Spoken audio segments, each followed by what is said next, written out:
वीज देयक थकीत असल्याने घराचा वीज पुरवठा महावितरण कर्मचाऱ्यांनी बंद केला होता।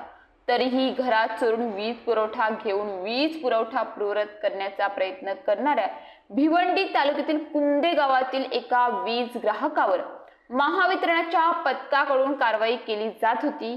यावेळी गावातील 4 जणांनी पथकाला शिवीगाळ करत मारहाण केली। या मारहाणी प्रकरणी गणेशपुरी पोलीस ठाण्यात महावितरण कर्मचाऱ्याने तक्रार दाखल केली।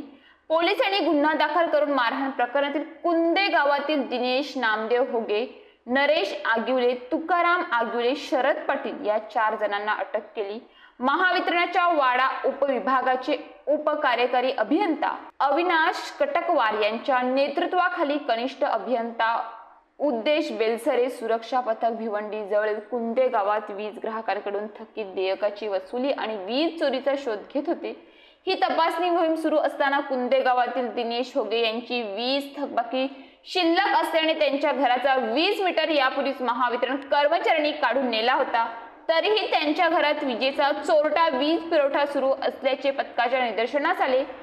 हा चोरीचा वीज पुरवठा खंडित करून कारवाई पथक अन्य ठिकाणी जात होते। त्यावेळी दिनेश होगे यांच्यासह नरेश, तुकाराम, शरद पाटील यांनी पथकाला शिवीगाळ सुरू केली।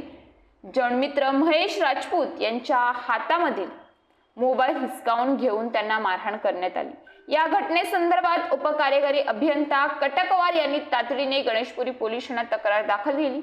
पोलिसांनी विद्युत नियम कायद्याने गुन्हा दाखल करून 4 जणांना अटक केली आहे। ही घटना घडूनही महावितरण पथकाने कुंदे गावातील 15 वीज चोरांविरुद्ध कारवाई केली। वीज देयक थकबाकी भरणा करा, अन्यथा वीज पुरवठा खंडितच्या कारवाईला सामोरे जा असे पर्याय थकबाकीदारांसमोर ठेवण्यात आले आहेत, असे अधिकाऱ्यांनी सांगितले।